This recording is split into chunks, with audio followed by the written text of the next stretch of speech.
प्यारे बच्चों, welcome to my channel Verma study 2020 बुकलाना। मैं यूपी बोर्ड के क्लास 12th के छात्र छात्राओं के लिए इकोनॉमिक सब्जेक्ट को हिंदी माध्यम से मैं फुल कोर्स कराऊंगा। यदि आप फुल कोर्स करना चाहते हैं तो मेरे चैनल को सब्सक्राइब कीजिए और बेल आइकन को प्रेस करना ना भूलें, ताकि जो भी वीडियो मैं अपलोड करूं उसका नोटिफिकेशन आपको सबसे पहले मिल सके। प्यारे बच्चों, माइक्रो इकोनॉमिक्स समाप्त हो चुका है। माइक्रो इकोनॉमिक्स चल रहा है, जिसमें चैप्टर दूसरा हम लोग पढ़ रहे हैं, राष्ट्रीय आय का लेखांकन। इसमें पार्ट 12 अर्थात 11 वीडियो डाला जा चुका है राष्ट्रीय आय का। अगर वो आप वीडियो नहीं देखे हैं तो निवेदन है, रिक्वेस्ट है कि पहले उन वीडियो को आप देखें, नहीं तो ये समझ में नहीं आएगा। राष्ट्रीय आय ऐसा पाठ है कि लोग इसे बहुत कठिन मानते हैं, पढ़ने वाले भी और पढ़ाने वाले भी। लेकिन हमारा ये सुझाव है कि अगर आप शुरू से वीडियो को देखेंगे, जो अब तक 11 वीडियो मैंने डाल दिया है, निश्चित रूप से आपको राष्ट्रीय आय सबसे आसान चैप्टर दिखेगा। पाठ कठिन क्यों लगता है? कठिन इसलिए लगता है क्योंकि वो समझ में नहीं आता है, और जब समझ में आ जाएगा तो वो चीज़ आसान लगती है। राष्ट्रीय आय पूरा ख़त्म हो गया है, अब हम लोग उस पर सवाल हल करेंगे। जैसे कि पता है, राष्ट्रीय आय को ज्ञात करने की 3 विधियां हैं गणना करने की। मूल्यवर्धित विधि, दूसरा आय विधि, तीसरा व्यय विधि। इन तीनों विधियों से हम अलग अलग सवाल हल करेंगे। आज हम लोग पहली विधि पढ़ेंगे, मूल्यवर्धित विधि, जिसको हम उत्पाद विधि या उत्पादन विधि, अंग्रेजी में कहते हैं प्रोडक्शन मेथड या वैल्यू एडेड मेथड। तो इसमें जो है आज हम लोग एक विधि से सवाल पढ़ेंगे, 3 4 सवाल हल करेंगे ताकि ये क्लियर हो जाए आपको। फिर उसके बाद अगले वीडियो में दूसरे विधि का, फिर उसके अगले वीडियो में तीसरे विधि का सवाल हल करेंगे। तो आइए पहला सवाल देखते हैं। निम्नलिखित आंकड़ों से साधन लागत पर सकल मूल्य वृद्धि ज्ञात कीजिए। देखिए, साधन लागत पर सकल, सकल का मतलब होता है ग्रास, और मूल्य वैल्यू एडेड, और साधन लागत का मतलब हुआ एफसी। ये चीज़ निकालना है, जीवीए एट एफसी। इसको हम जीडीपी एट एफसी भी कह सकते हैं। तो क्या निकालना है? जीवीए एट एफसी, ये ज्ञात करना है। अब इसके सूत्र को सबसे पहले ध्यान दें। सूत्र इसका क्या होता है बताया गया है पहले। वैसे हमने पिछले वीडियो में सभी सूत्र को एक जगह इसीलिए दिया था ताकि आपको याद करने में, खोजने में दिक्कत ना हो। तो जीवीए एट एमपी बराबर आपको बताया गया था उत्पाद का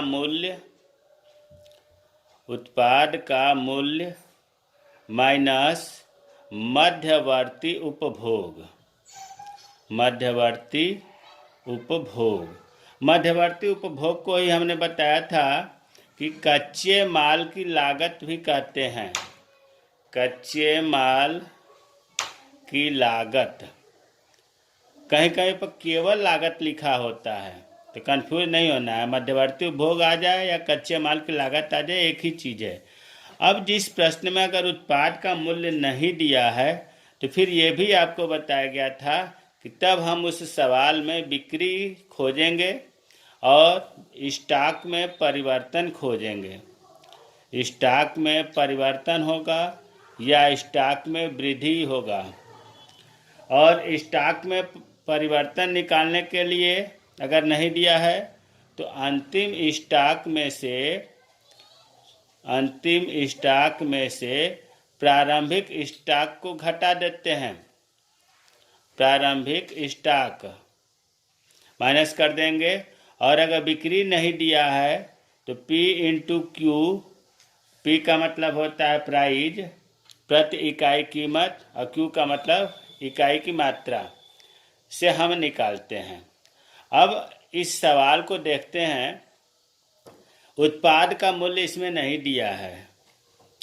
अब उत्पाद का मूल्य नहीं दिया है तो फिर हम बिक्री खोजेंगे। तो देखिए, विक्रय दिया है, इसका मतलब कि ये चीज़ दिया है, और स्टॉक में परिवर्तन भी दिया है, ये चीज़ विक्रय भी दिया है और स्टॉक में परिवर्तन भी दिया है, तो हमें पी इंटू क्यू और अंतिम स्टॉक प्रारंभिक स्टॉक को नहीं ध्यान देना, नजरअंदाज कर देना है। तो आइए हम सूत्रों पर मान रखते हैं। GVA एट MP बराबर, अब देखिए बिक्री और स्टॉक में परिवर्तन को जब जोड़ेंगे तो उत्पाद का मूल्य निकल जाएगा। तो बिक्री कितना है 180 और फिर प्लस स्टॉक में परिवर्तन कितना दिया है 15। जब हम इन दोनों को जोड़ेंगे तो उत्पाद का मूल्य मिल जाएगा। फिर आगे है माइनस मध्यवर्ती उपभोग, इसमें दिया है कच्चे माल का क्रय। कच्चे माल का क्रय या कच्चे माल की लागत एक ही चीज़ है, तो ये कितना है 100। ठीक है। अब इसको जब हम हल करेंगे तो 180 में 15 जोड़ दिया, 195 माइनस 100 बराबर कितना आ गया 95। ये जो आया है वो क्या है GVA एट MP आया है। यह उत्तर नहीं आया है। उत्तर देखिए आपको निकालना है GVA एट FC। क्या निकालना है GVA एट FC निकालना है। तो जो चीज़ निकालना होता है, ज्ञात करना होता है, उसको लेफ्ट में लिखते हैं और जो चीज़ ज्ञात हो गया उसको राइट में लिखते हैं। तो देखिए ये चीज़ आ गया है GVA एट MP, तो हम दाहिने साइड में लिखे हैं GVA एट MP। अब यहाँ जो अब तक वीडियो पहले बताया गया है उसका यहाँ प्रयोग किया जाएगा। अगर आप पहले वीडियो का नहीं पढ़े हैं तो यहाँ दिक्कत होगी। अब देखो G यहाँ भी है ग्रास, तो G यहाँ भी है, कोई दिक्कत नहीं। वैल्यू एडेड इसमें भी है, लेकिन यहाँ MP हम पर आया हुआ है और FC निकालना है। तो हमें ये बताया गया है या पहले हम बताए भी हैं कि MP से जब FC पर पहुँचते हैं तो क्या करते हैं माइनस NIT करते हैं। अब प्रश्न यही तो है, हर कदम पर दिक्कत आएगी अगर नहीं पढ़े हैं पहले। तो MP में से जब हम NIT मालूम घटा देते हैं शुद्ध अप्रत्यक्ष कर, तो उस FC मालूम होता है। अब NIT यहाँ हम लिख दे रहे हैं, NIT बराबर होता है नेट इनडायरेक्ट टैक्स, शुद्ध अप्रत्यक्ष कर। तो NIT बराबर जो होता है IT minus subsidy, IT minus subsidy होता है। अब देखिए अप्रत्यक्ष कर इसमें नहीं दिया है, तो इसके जगह पर मान लिख लिया 0। और आर्थिक सहायता, सब्सिडी की हिंदी होती है आर्थिक सहायता, ये 10 दिया है। तो 0 में से 10 घटाएंगे तो माइनस 10 होगा। NIT कितना आया -10। तो अब हम मान रख देंगे। GVA एट MP आया था 95, फिर ये माइनस NIT कितना आया है इधर हम निकाल कर दिखाए हैं, NIT आया है -10। अब 95 में से ये कोष्टक हटाएंगे तो माइनस माइनस प्लस हो गया 10 बराबर 105। ये डाटा लाख में लिखा है तो 105 लाख रुपए ये आपका आंसर हो गया। और ये कितना आया GVA एट FC जो पूछा था। तो हमें उम्मीद है कि पहला सवाल समझ में आ गया होगा। अब दूसरे सवाल को देखते हैं। निम्नलिखित आंकड़ों से साधन लागत पर शुद्ध मूल्य वृद्धि ज्ञात कीजिए। शुद्ध NAV और साधन लागत पर कह रहा है एट FC, ये चीज निकालना है। नेट NB यहाँ लिख दे रहे हैं। क्या ज्ञात करना है N मतलब net value added at FC, ये हमें ज्ञात करना है। अब फिर लेकिन सूत्र तो GVA एट FC से होता है, तो सूत्र है GVA एट FC। तो सूत्र फिर लिख दूं, क्योंकि आपको जितना ही अधिक याद करना है उतना ही अधिक लिखना पड़ेगा, बोलना पड़ेगा। तो उत्पाद का मूल्य माइनस मध्यवर्ती उपभोग, यही तो है सूत्र। और इसमें उत्पाद का मूल्य अगर नहीं दिया है तो बिक्री, जैसे कभी सवाल में बताया था, और स्टॉक में परिवर्तन जब जोड़ेंगे, स्टॉक में परिवर्तन जब जोड़ेंगे तो उत्पाद का मूल्य निकल जाएगा। और यह भी बताया गया है कि अगर बिक्री नहीं दिया है तो P इंटू क्यू का गुणा कर देंगे।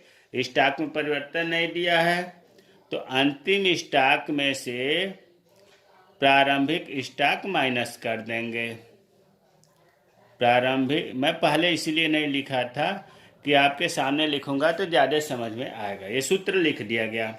चलिए अब हल करते हैं। तो GBA at GBA at MP FC तो ज्ञात करना है, GBA एट MP।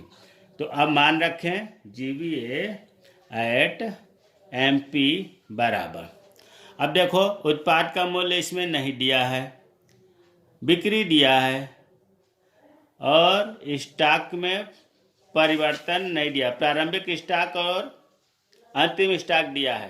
तो चलिए पहले हम बिक्री का मान लिख रहे हैं 200 प्लस स्टॉक में परिवर्तन, अंतिम स्टॉक माइनस प्रारंभिक स्टॉक, इसको कोष्ठ में कर देते हैं। अंतिम स्टॉक है 40 और प्रारंभिक स्टॉक है 20। तो जब इसमें से निकालेंगे तो स्टॉक में परिवर्तन हो जाएगा और इसमें जोड़ेंगे तो उत्पाद का मूल्य आ जाएगा। यहाँ तक हो गया। बिक्री लिख दिया 200 सवाल से देखकर, स्टॉक में परिवर्तन नहीं था तो अंतिम स्टॉक माइनस प्रारंभिक स्टॉक लिख दिया। अब इस माइनस को लिखेंगे माइनस, मध्यवर्ती उपभोग है 100। ठीक है, अब इसको हल करेंगे तो 200 प्लस 40 में से 20 गया, 20 हुआ, कोष्टक हट जाएगा, 20 माइनस 100 बराबर 220, ये जोड़ेंगे तो हो गया माइनस 100 बराबर 120। ये क्या आया आपका? GBA एट MP आया, gross value added at market price आ गया। लेकिन आपको निकालना है NBFC, ये ध्यान देना है, आपको निकालना है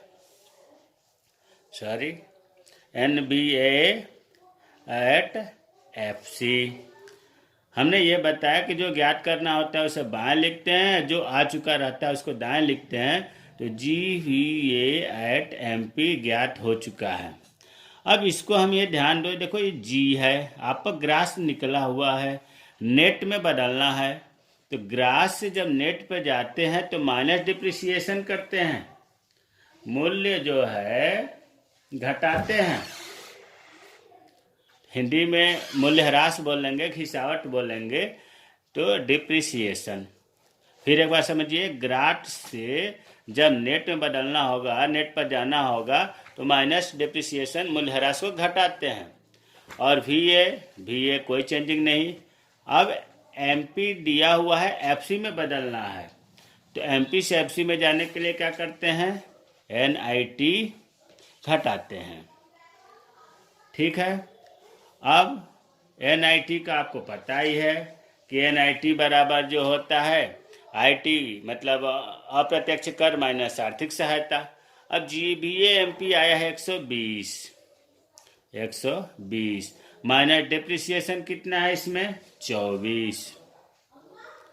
अब माइनस NIT आपको पता है कि अप्रत्यक्ष कर इसमें कितना है? 30 है सवाल में। और माइनस आर्थिक सहायता कितना है? आर्थिक सहायता नहीं दिया है तो हमने 0 मान लिया। NIT बराबर अप्रत्यक्ष कर माइनस सब्सिडी। अब हल करेंगे, 120 माइनस 24। अब देखो कोष्टक 30 में से 0 गया, 30 हो गया, तो कोष्टक हटा देंगे तो माइनस 30 हो गया। अब इसके बाद ये माइनस 24 और माइनस 30 जुड़ जाएगा तो 120 माइनस 54 54 हो गया। और 120 में से 54 जब घटाएंगे तो 10 में से 4 गया 6, और यहाँ बचा 11, 11 में से 5 गया 6, 66, 66। ये क्या आ गया आपका NBA एट FC आ गया, ये आंसर हो गया। तो हमें उम्मीद है कि दोनों सवालों से आपको समझ में आ रहा होगा। थोड़ा तसल्ली से ध्यान देंगे तो बिल्कुल अच्छे से समझ में आएगा। अब तीसरा सवाल देखते हैं। नीचे लिखे आंकड़ों से उत्पाद विधि से, कोई जरूरी नहीं एक मूल्य वर्धित वृद्धि लिखा हो, उत्पाद विधि भी इसे कहते हैं। राष्ट्रीय आय पता कीजिए। राष्ट्रीय आय का मतलब NNPFC राष्ट्रीय आय को कहते हैं। यह आपका डाटा है। बिक्री 15,000, स्टॉक में बढ़ोतरी 1,000, निवल अप्रत्यक्ष कर 500, प्रयोग किए गए कच्चे माल का मूल्य 3,000, घिसावट 800। देखो अगर सवाल में उत्पाद विधि नहीं भी लिखा है ना, तो डाटा देख करके कि बिक्री दिया है, स्टॉक में परिवर्तन दिया है, तो इसका मतलब कि ये उत्पाद विधि का या मूल्य वर्धित वृद्धि का सवाल है। तो अब इसको हल करते हैं। पहले तो इसमें आपको क्या ज्ञात करना है? ज्ञात करना है NNP एट FC ज्ञात करना है, ठीक है। और सूत्र जो है इससे पहले 2 बार लिख चुका। देखिए GVA एट MP कहिए या GDP एट MP कहिए, दोनों सही है। यहाँ दोनों इसीलिए लिखा है, कन्फ्यूजन मत होइएगा। सूत्र क्या था? उत्पाद का मूल्य माइनस मध्यवर्ती उपभोग। अब तो सूत्र रट जाना चाहिए, बहुत देर से दोहराया जा रहा है। और उत्पाद का मूल्य अगर नहीं दिया है तो बिक्री और स्टॉक में परिवर्तन जोड़ देंगे तो निकल जाएगा उत्पाद का मूल्य, ठीक है। तो अब देखो हम मान रखते हैं GDP एट MP बराबर, इसे लिखे चाहे इसे लिखे एक ही चीज़ है। हमने इसलिए GDP लिखा है ताकि NNP-FC ज्ञात करना है, तो NNP GDP में आपको समझने में ज़्यादा सुविधा रहेगी। GBA भी सही है। तो GD एट MP बराबर, उत्पाद का मूल्य नहीं दिया है लेकिन बिक्री दिया है, स्टॉक में बढ़ोतरी दिया है, ये चीज़ दिया है। तो बिक्री है 15,000, और इन दोनों को जोड़ना होता है तो प्लस कर दिया। स्टॉक में परिवर्तन कितना है? 1,000। यहाँ तक हो गया उत्पाद का मूल्य। माइनस मध्यवर्ती उपभोग कितना है? मध्यवर्ती उपभोग को ही कहते हैं कच्चे माल की लागत, ये है 3,000, तो 3,000। अब इसको हल कर देंगे तो बराबर 15 16,000, और 16,000 में से 3,000 निकल गया तो 13,000 आ गया। 13,000 रुपये का ये आ गया आपका, क्या आ गया? GDP एट MP आ गया। लेकिन आपको तो ज्ञात करना है NNP-FC। क्या ज्ञात करना है? राष्ट्रीय आय NNP-FC ज्ञात करना है, इसलिए हम बाय लिखेंगे और जो ज्ञात हो गया है उसे हम दाएं राइट साइड लिखेंगे GDP एट MP। अब देखो ग्रास दिया है, हमें नेट में बदलना है। ग्रास से नेट में बदलने के लिए हम माइनस डिप्रिसिएशन मूल्य ह्रास को घटाते हैं, तो ये G तो N में हो जाएगा। अब D है डोमेस्टिक और N नेशनल है, तो डोमेस्टिक से नेशनल पर जाने के लिए NFIA विदेशों से प्राप्त शुद्ध साधन आय जोड़ते हैं। NFIA विदेशों से प्राप्त शुद्ध साधन आय पहले बहुत पढ़ाया गया है। अब देखो P में कोई चेंजिंग नहीं होती है, MP है, FC में चेंज करना है, तो MP से FC में जाने के लिए माइनस NIT करते हैं, शुद्ध प्रत्यक्ष कर घटाते हैं। ये हो गया आपका ध्यान देने योग्य बातें। अब GDP एट MP कितना आया? 13,000 रुपये। माइनस डिप्रिसिएशन कितना है? 800 रुपये। और NFIA विदेशों से प्राप्त शुद्ध साधन आय नहीं है, तो इसे दो, या तो जीरो लिख रहे हैं इसके जगह पर क्योंकि डाटा में नहीं है, या इसे लिखा ही नहीं, मान में कोई अंतर नहीं है, चलिए हम लिखते ही नहीं है। अब आते हैं -NIT इसमें दिया है 500, अगर नहीं दिया होता तो NIT बराबर होता है अप्रत्यक्ष कर माइनस सब्सिडी, लेकिन NIT ऑलरेडी दिया हुआ है 500, तो हम डायरेक्ट 500 लिख देंगे। फिर समझिए GDP एट MP आया था 13,000 लिख दिया, मूल्य ह्रास 800, NFIA 0 हमने नहीं लिखा, NIT 500 लिख दिया। अब इसको हल करेंगे, 13,000 और ये माइनस माइनस जुड़ जाएगा तो 8 5 1300 हो गया। ऐसे जब माइनस करेंगे तो 11,700 होगा। यही तो है NNPFC राष्ट्रीय आय। ये हो गया आपका आंसर 11,700 रुपये। तो राष्ट्रीय आय भी हमें उम्मीद है कि समझ में आ गया होगा कैसे निकालें। अंतिम सवाल देखते हैं, निम्नलिखित आंकड़ों से बाजार कीमत पर निवल मूल्य वृद्धि, निवल नेट, निवल को शुद्ध कहते हैं अंग्रेजी में नेट, और वैल्यू NVA एडेड बाजार कीमत पर MP ज्ञात करना है। क्या ज्ञात करना है? NVA एट MP, यही ज्ञात करना है। सूत्र हमने पहले ही लिख दिया क्योंकि अब कई बार बता दिया गया, टाइम बचे।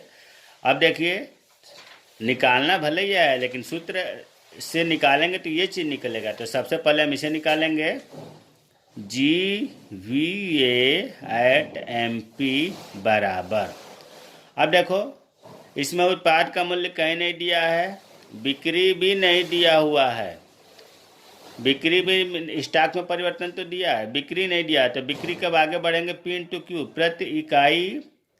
प्रति इकाई कीमत 80 रुपये। तो सबसे पहले तो हम बिक्री निकालेंगे, तो बिक्री कितना है, प्रति इकाई कीमत 80 रुपये, 80 गुणे बेची गई इकाइयाँ कितनी है, 750, 750 P इंटू Q होता है, इसका गुणा करना है, जोड़ना नहीं है, P इंटू Q। तो P 80 और Q आ गया 750, तो बिक्री निकला। इसमें आपको पता है कि बिक्री जब निकल जाएगा तो स्टॉक में परिवर्तन जोड़ते हैं, स्टॉक में परिवर्तन दिया है 2000, तो ये प्लस 2000। जब हम इतना हल करेंगे तो उत्पाद का मूल्य निकलेगा। अब आगे माइनस मध्यवर्ती उपभोग कितना है, मध्यवर्ती उपभोग या मध्यवर्ती लागत 20,000 रुपये, 20,000। अब इसको हल करें तो जब 80 में 750 का गुणा करेंगे तो 00, 8 5 40 के 0 हासिल 4, 8 7 56 4 60, 60,000 हुआ, और प्लस 2000 माइनस 20,000। फिर ये 60 और 2 जोड़ देंगे तो 62,000 हुआ, माइनस 20,000 करेंगे तो कितना हुआ, 62,000 में से 20,000 जब निकालेंगे तो आएगा 42,000 रुपये। ये आपका क्या आ गया, ये GVA MP आ गया, GVA एट MP आ गया। और आपको निकालना है NVA at MP, NVA at MP निकालना है। जो चीज़ निकालना होता है उसे लेफ्ट में लिखते हैं, जो आ गया होता है उसे राइट में लिखते हैं। तो GVA एट MP आ गया है। अब इसको ध्यान दो, जब ये ग्रास है और आपको नेट लिखना है तो ग्रास से नेट पर जाने के लिए माइनस मूल्यह्रास, जिसको डिप्रिसिएशन, घिसावट, प्रतिस्थापन व्यय कहते हैं, तो ये हो गया मूल्यह्रास। और G से N हो गया, VA में कोई चेंजिंग नहीं, MP दोनों है, बस अब हम इसको मान रख देंगे। तो GVA एट MP कितना आया, 42,000 रुपये, 42,000 रुपये आया। मूल्यह्रास, देखिए यहाँ मूल्यह्रास को स्थायी पूंजी का उपभोग, स्थायी पूंजी या स्थिर पूंजी का उपभोग एक ही चीज़ है, इसी को मूल्यह्रास कहते हैं। तो कितना है, 6,000 रुपये। तो 42,000 में से 6,000 माइनस करेंगे तो आ गया 36,000 रुपये। यही आपका हुआ NVA एट MP, अर्थात आंसर आ गया। यही पूछा था कि बाजार कीमत पर निवल मूल्य वृद्धि ज्ञात कीजिए। तो हमें उम्मीद है कि 4 सवाल हमने केवल बताया है वो वैल्यू एडेड मेथड से आपको अच्छी तरह से समझ में आ गया होगा। इसके बाद भी अगर नहीं समझ में आया है तो आप कमेंट बॉक्स में कमेंट करें। कोई सवाल नहीं समझ में आ रहा है तो उसको दें व्हाट्सएप पर, मैं रिप्लाई करूँगा। लेकिन देखिए मैं चाहता तो राष्ट्रीय आय के कूद के सभी विधियों का 1-2 सवाल बताकर आगे बढ़ जाता, लेकिन हमारे मन में ये बात आई कि मैं हर विधियों का अलग अलग बताऊंगा ताकि आपको एकदम क्लियर हो जाए, सूत्र याद हो जाए। तो वैल्यू एडेड मेथड हो या उत्पाद विधि है, इसके लिए आप सूत्र रट लें कि GVA एट MP बराबर होता है उत्पाद का मूल्य माइनस मध्यवर्ती उपभोग। उत्पाद का मूल्य अगर नहीं दिया है तो बिक्री स्टॉक में परिवर्तन जोड़ेंगे। अगर बिक्री नहीं दिया है तो प्रति इकाई कीमत में बेची गई इकाइयों का गुणा करेंगे। स्टॉक में परिवर्तन नहीं दिया है तो अंतिम स्टॉक माइनस प्रारंभिक स्टॉक करते हैं। 4 सवाल हमने बताया है। अगर ये चीज़ आपको समझ में आ गई है तो अच्छी बात है, नहीं समझ में आया तो इसका मतलब कि पुराना वीडियो आपने नहीं देखा है, इसलिए यहाँ नहीं समझ में आ रहा है। अगर आपने क्रम से पुराना वीडियो देखे हैं तो जो यहाँ चेंजिंग हो रही है वो बिल्कुल समझ में आएगा। मुझे उम्मीद है कि ये वीडियो पसंद आएगा और अगले वीडियो जो होगा वो आय विधि के सवाल हल होंगे। जय हिंद, जय भारत।